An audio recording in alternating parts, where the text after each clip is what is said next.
একদম ঠিকই ঢেলে। দেখো কি হয়ে গেল, একদম সাদা দুধ হয়ে গেল, তাই না? জল থেকে তৈরি হয়ে গেল দুধ। তাহলে দারুণ একটা মজার জিনিস হয়ে গেল।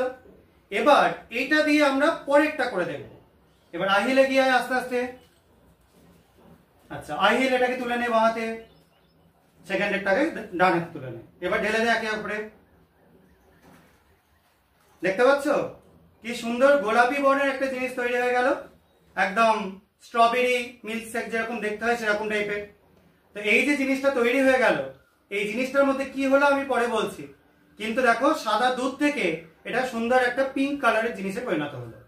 ঠিক আছে, এবার স্টেজটা চলে আয়।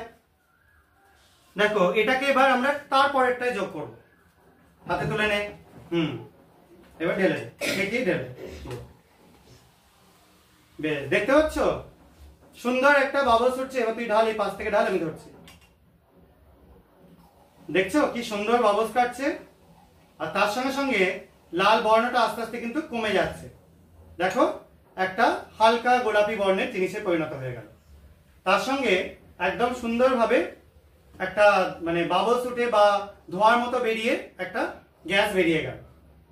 এবার সৃষ্টি চলে আয়, তুই এটাকে ধর। এবার এটাকে ওর মধ্যে ঢাল। দেখো তারপর একটাই ঢালা হচ্ছে। দেখতে পাচ্ছ একদম কফি তৈরি হয়ে গেল। বেশ, দেখো ছিল কি সুন্দর গোলাপি বর্ণের একটা জিনিস, সেখান থেকে তৈরি হয়ে গেল কালো কফি।